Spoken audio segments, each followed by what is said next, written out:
Imagine standing on the edge of a skyscraper, leaning forward, and then, you're flying. No wings, no cockpit, just your eyes soaring at 60 miles per hour through the clouds. This isn't a dream.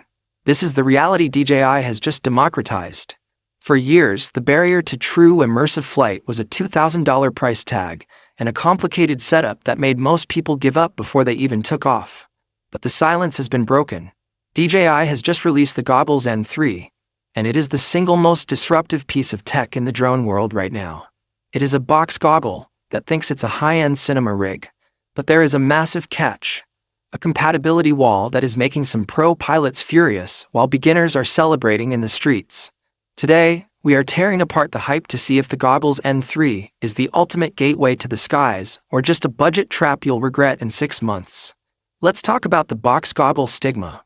If you've been in FPV for a while, you know that box goggles were always the cheap option. Heavy, sweaty, and awkward. But the N3 changes the narrative the moment you put it on. Instead of the dual micro-OLED screens that cost a fortune, DJI used a single, massive 1080p ultra-wide panel. And here is the kicker. The field of view is 54 degrees. To put that in perspective, that's wider than the high-end Goggles 3. When you look through these, the image doesn't feel like a tiny TV at the end of a hallway.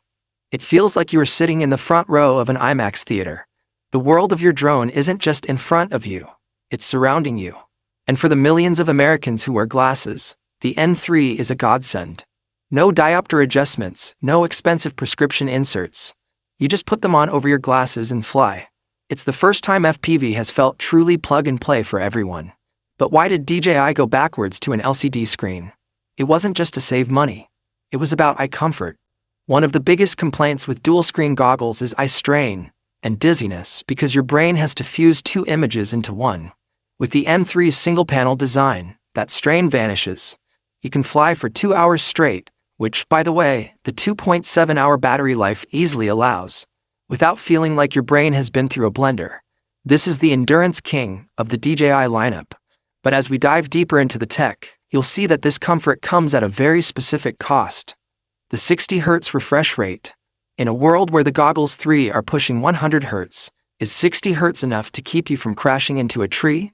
We're going to look at the latency benchmarks that are currently causing a civil war on the DJI forums. Let's talk about the secret weapon inside this headset. The O4 video transmission system. If you're flying in a dense city like Chicago or a forest in the Pacific Northwest, signal interference is your worst enemy. But the N3 is packing the same O4 tech found in the Avata 2 and the DJI Neo. We are talking about a 60 megabits per second bitrate that stays rock solid even when you're behind 3 concrete walls. The latency drops as low as 31 milliseconds. To the human eye, that is instantaneous. You move your hand on the RC Motion 3, and the drone moves at the exact same moment.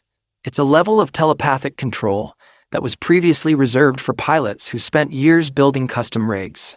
Now you can get it for $229. But here is where the compatibility wall starts to hurt.